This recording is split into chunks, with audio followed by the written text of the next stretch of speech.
Voting से पहले आ गया बंगाल का मोदी शाह की जमीन खिसका देने वाला विस्फोटक सर्वे, हिल गए भाजपा। दोस्तों, पश्चिम बंगाल में इस महीने होने वाले विधानसभा चुनाव किसी के लिए सत्ता में बने रहने की लड़ाई है तो किसी के लिए कुर्सी हथियाने की और किसी के लिए अपने अस्तित्व की रक्षा की। और ममता बनर्जी लंबे समय से आम लोगों के बीच मुख्यमंत्री के बजाय दीदी के तौर पर अपनी पहचान बनाने का प्रयास करती रही है।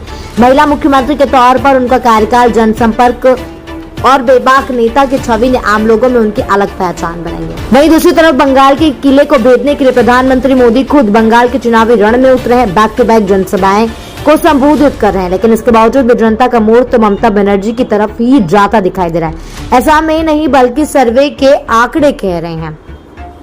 दोस्तों, वोट वाइब के सर्वे का आप नजारा देख सकते हैं कि टीएमसी को 174 से 184 सीटें मिलने का अनुमान है और ममता सीएम के तौर पर 40% पसंदीदा नेत्री बन रही है। वहीं चौथी बार सरकार बनाने के आसार हैं और बीजेपी को 108 से 118 सीटें मिलने का अनुमान है। वहीं ममता बनर्जी को सीएम के तौर पर 44% जनता पसंद कर रही है। शुवेंदु अधिकारी को 38%, मोहम्मद सलीम को 4%, अधीर चौधरी को 3%, अन्य को 4%, कांड से 4% जनता ने चुना।